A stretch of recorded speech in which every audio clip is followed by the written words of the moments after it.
So if you guys remember, I made a promise to give a review about the entire Dragon Ball Z saga. The first video was about the Frieza saga, and thankfully you guys received it pretty well, showed a lot of love. I plan to do 2 more videos, one about the Cell saga and another about the Buu saga, and hey, if those are received pretty well, I might drop more DBZ videos, maybe something about Super. But for that to happen, y'all gotta show love, so make sure you drop a like on this video and subscribe to the channel. For the longest amount of time, I've been saying that the Cell saga kinda gets overrated in the grand scheme of things in Dragon Ball Z. I think it's a pretty good arc and has great moments, especially the ending, and even the beginning stages I enjoyed as well, but there's a lot of stuff in between that I think gets lost in the shuffle due to some lazy writing by Toriyama. But before we get into what's in the middle that I didn't like, let's talk about the good, because there's definitely a lot of good and more good than bad in this series, obviously, because I do like it a lot.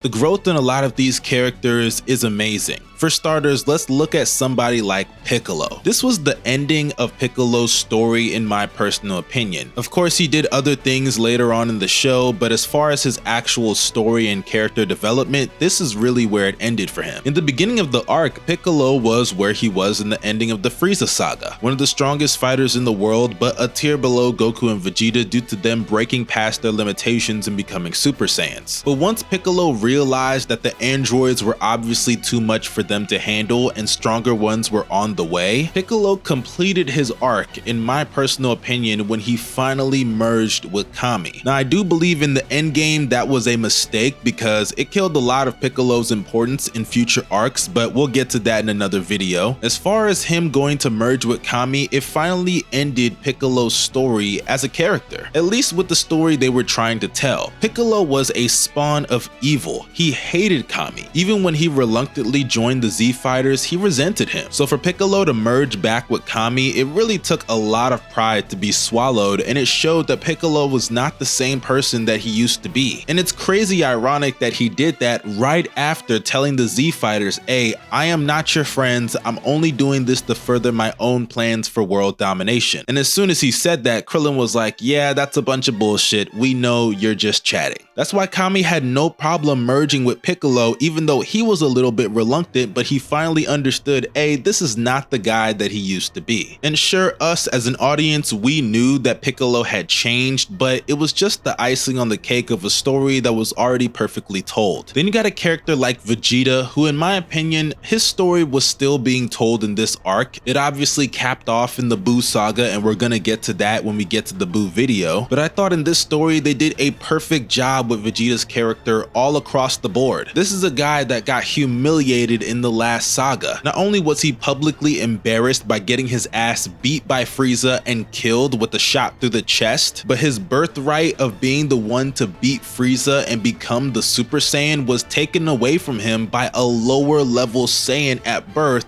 Goku. But knowing how prideful Vegeta is, he still wanted Goku to come back to Earth, and he gave them the idea of how to wish him back even though there was no planet Namek. He understood that to be the man, he's got to beat the man. And when he saw that Trunks coming from the future was somebody that also became a Super Saiyan, he realized he's gonna fall behind very quickly if he doesn't push himself past his limitations. And finally, we were able to see Super Saiyan Vegeta, and he had one of the most badass moments in the entire show, defeating Android 19. But because Vegeta was doing heroic things not for the right reasons and because of his own selfish gain, that's why once again, similar to the Frieza saga, he was embarrassed by Cell not once but twice. Now, unlike Piccolo's story, Vegeta's story kept going past this arc. And I know Toriyama was supposed to end the show, which is why Vegeta said what he said at the end of the Cell saga, saying that he would never fight again. But I really did enjoy this saga for Vegeta, especially considering how it capped off for him in the next arc. Now, there are other characters that have some decent moments in development, like Tien holding off Cell, and of course Goku's big sacrifice. That was one of the most heartbreaking moments in my opinion of the entire show, especially considering the show was supposed to end like that. But in hindsight now, that death really isn't that sad. But at the end of the day, I could talk about all those things for hours. The real character that gets the best development in this arc is Gohan. Gohan in the beginning of this arc was a little kid that was waiting for his dad to come back to planet Earth. That's all. Chi-Chi was making him study, he wasn't even training, but once they found out that Frieza was coming to Earth, he realized that, damn, I gotta get my shit together real quick. Because then the androids were announced by Trunks coming from the future, and when the androids finally came, Gohan did his training, but unfortunately Goku got hit with the heart virus and that ruined all their plans. Thankfully they were able to get their shit together, but unfortunately the androids were the least of their worries in the grand scheme because Cell shows up. To Gohan, he's looking at all this stuff and saying, damn, can my dad really handle all this? Because he's been trained and conditioned his whole life to believe that his dad is always going to save the day. And that's why I really enjoyed the footage they gave us of Goku and Gohan in the hyperbolic time chamber, because it really gave us insight into their relationship. Goku sees Gohan as someone with so much potential that can supersede him one day as the protector of Earth. Meanwhile, Gohan just fights really because he has to, and that's why he doesn't really push himself to his limits the way Goku wants. To him, he's just like, I'm gonna do my part, but my dad is going to always save the day. That's how it was with the Saiyans, that's how it was with the Ginyu Force, and that's how it was with Frieza. But when push comes to shove and Goku simply is not strong enough to beat Cell, he tells Gohan, now is your chance. This is what I've been preparing you for this whole time. And we're finally able to see Gohan at his full potential defeating Cell. The fight was never anything super technical. It started off with Cell just beating the shit out of Gohan, and then once he realizes that Gohan needs to be pushed to reach his peak, Cell, with a little bit of Saiyan in him, wants to see that part of Gohan. So he not only tortures Gohan, but tortures his loved ones as well with the Cell Juniors. Now I will admit it is a little weird that it took Android 16 to be the one to push him over the edge, but the speech that Android 16 gave to Gohan made a lot of sense. Gohan in that moment understood that 16 was somebody that was just trying to enjoy the pleasures of life even though he was never meant to. And 16 told him, Cell does not appreciate those things the way that I do. He was created to destroy, and that's all he's going to do. And right as soon as he said that, Cell destroyed Android 16, which just reinforced his point. And just like that, Gohan became the warrior that we all knew he could become from the beginning of the show. You had moments like him attacking Raditz, him attacking Nappa, Frieza, and now we finally got him beating the main villain in an arc. Gohan finally became the protector of Earth. And when the tide shifted in that fight after Gohan went Super Saiyan 2, I personally enjoyed the beatdown that he gave to Cell. Even though he didn't finish the job the first time around, I liked that part because in all actuality, it feeded into his Saiyan genes, which is also another thing that I really enjoyed about this arc. They kept the Saiyans honest to who they are. I mean, people get on Vegeta for letting Cell transform into his third form, but in all actuality, that is what a Saiyan would do. We were shown that in the past with Goku literally letting Frieza transform. We were shown that later on in the arc with Goku giving Cell a sensu bean right before he was about to fight his own son, so it wouldn't be any different with Gohan fighting Cell when Cell's about to regenerate his body after the Kamehameha from Gohan. The Saiyan race is very prideful, and we learn every single arc just how. And it's not like that mistake went unpunished, as we all know Goku had to sacrifice himself in order to get Cell off the planet before he exploded. But of course, that now leads into the villain known as Cell. Cell, I think, is a mixed bag of emotions for me. But since we're on the good, let's talk about that good with Cell. Cell is definitely one of the most interesting villains in all of not only Dragon Ball Z, but anime. When Cell is introduced, he has one of the most goriest introductions in the history of the show. This is a guy that when he showed up, he looked like a slimy alien, and you knew he was the villain going forward. The visual of him absorbing the man trying to give Piccolo money was definitely a sight to be seen. And even going forward, when he absorbed other humans, and especially the androids, it was a very scary thing to watch as a kid growing up on Dragon Ball Z Kai. I mean, it didn't make me piss myself, but the shit was disturbing. I mean, just go back and watch when he absorbed Android 18. It deadass looked like he was raping that girl. Cell had this presence about each and every one of his transformations that were different but were consistent in the tone. He was made to destroy and reach his perfect form. And once he reached his perfect form, it's not even like he set out to destroy everybody on Earth. He just wanted to test out his abilities. Cell definitely had this 4-letter word that the kids use these days, which is aura. And I think that aura is definitely a good thing that helps his presence on the show. But that's really all the good I can say about Cell, because now it's time to talk about the bad, not only with him, but this series.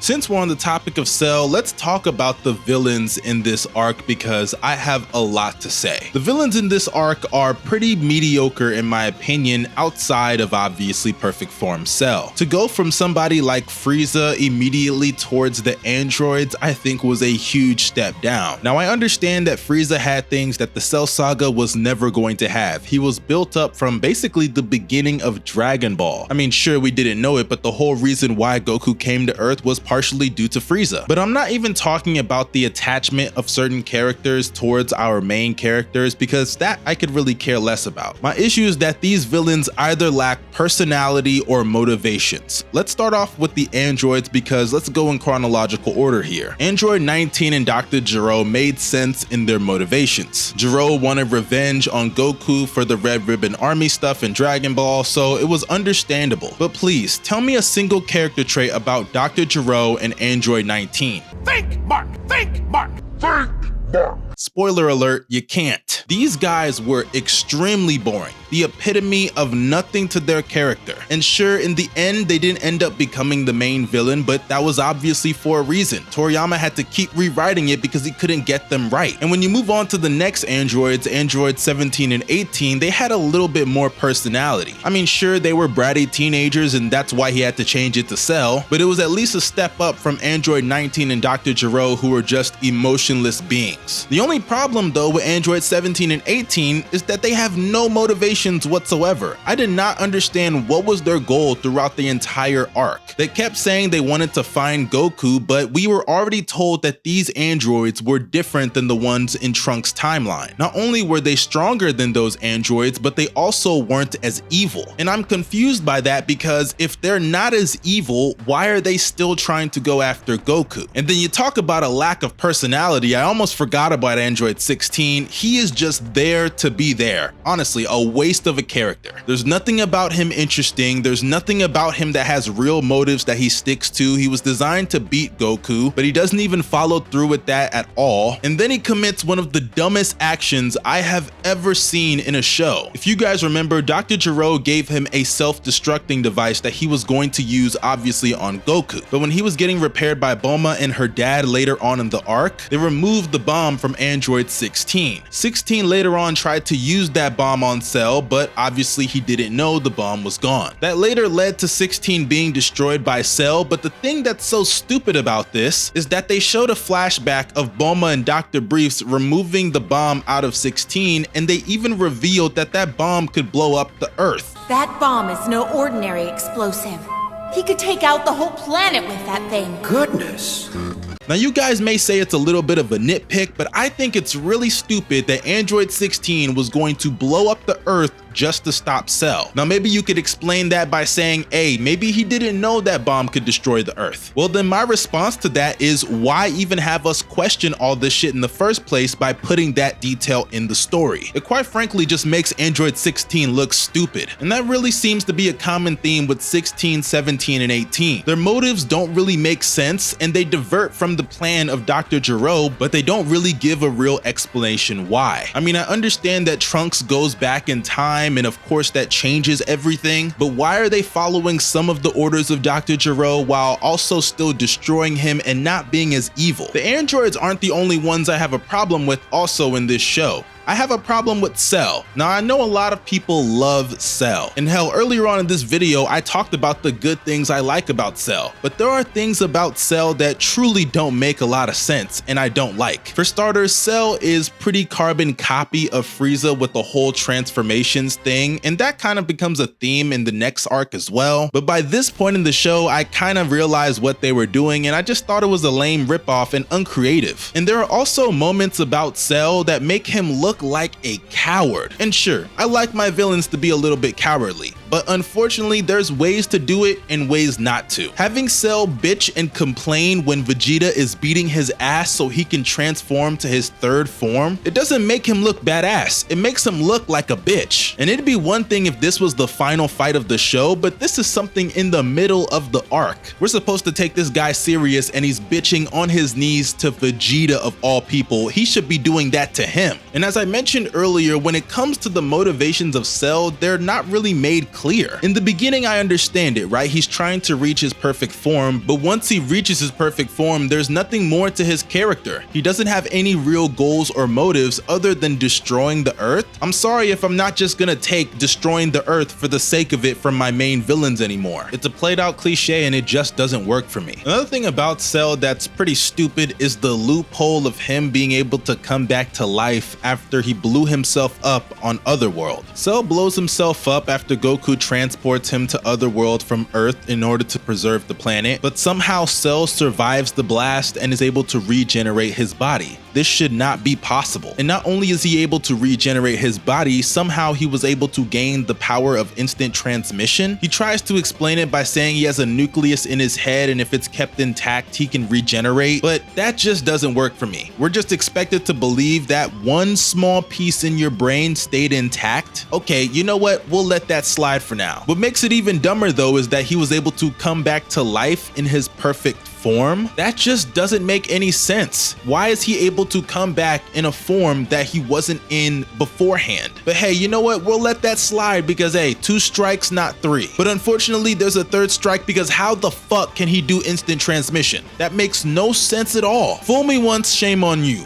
Fool me twice, shame on me. But fool 3 times in a row? No, not gonna cut it, buddy. The fact of the matter is that it was lazy writing and they just wanted to kill Goku in an emotional moment while still having Gohan save the day. But doing it like this just made everybody look stupid, including Cell. I really feel bad for Toriyama because it's very clear that he didn't really have a concrete plan for this story other than the ending. I don't think Toriyama even meant to go past the Frieza saga, and I know for sure he didn't mean to go past the Cell saga. I mean, in this arc, we were basically told that 5 different people were going to be the main villains. Dr. Gero, Android 1718, then Android 16, then Cell. And I'm not going to include Android 19 because she wasn't really a main villain, more so just a henchman of Dr. Gero. Bottom line is though, it's hard to really connect with a main villain when they're just changing every single time. Now thankfully we got a lot of episodes with Cell, but unfortunately by that point we were already deep into the arc. The damage had already been done. And speaking of damage being done, the Super Saiyan transformation immediately felt less special in this arc. I mean, Super Saiyan 2 is pretty cool, even though it was never really used after this arc, but that moment is something I can't take away from Gohan. That was a special moment in Dragon Ball Z history. But when you look at how they've bastardized the Super Saiyan transformation, it begins in this arc. I mean, I love Trunks. Everybody that watches Dragon Ball Z loves the character of Trunks. He's so badass, and from the jump, he has some of the most badass scenes in the history of anime. I mean, slicing up Frieza, that was amazing. But when he shows up, he basically tells us that being a Super Saiyan doesn't matter anymore. He was a Super Saiyan and sliced up Frieza and killed his father. Keep in mind that Frieza was actually stronger at that point than he was on Namek, and his father at that time was also stronger than Frieza. Then Goku immediately shows up and Trunks basically looks like a loser because Goku beats him with one finger. That same sword he used to kill Frieza, by the way. Now I know that wasn't a serious fight, but my point in mentioning that is to show that the Super Saiyan transformation really wasn't shit anymore. And this was when it started. I could get into it a little bit more, but I'm gonna save my thoughts for the Buu saga about this because it applies way more to that.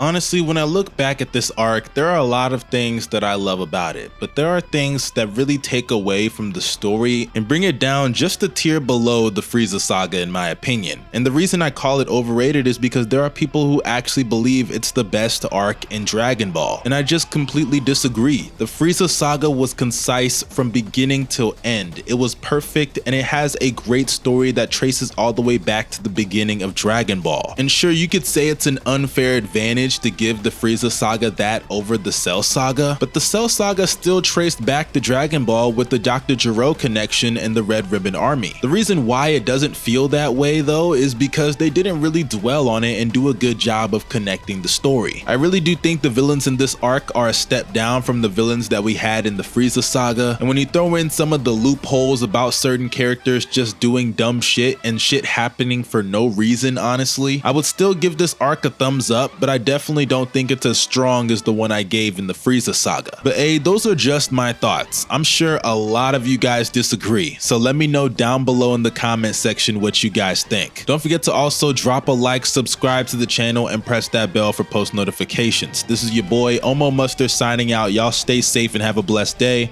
Peace.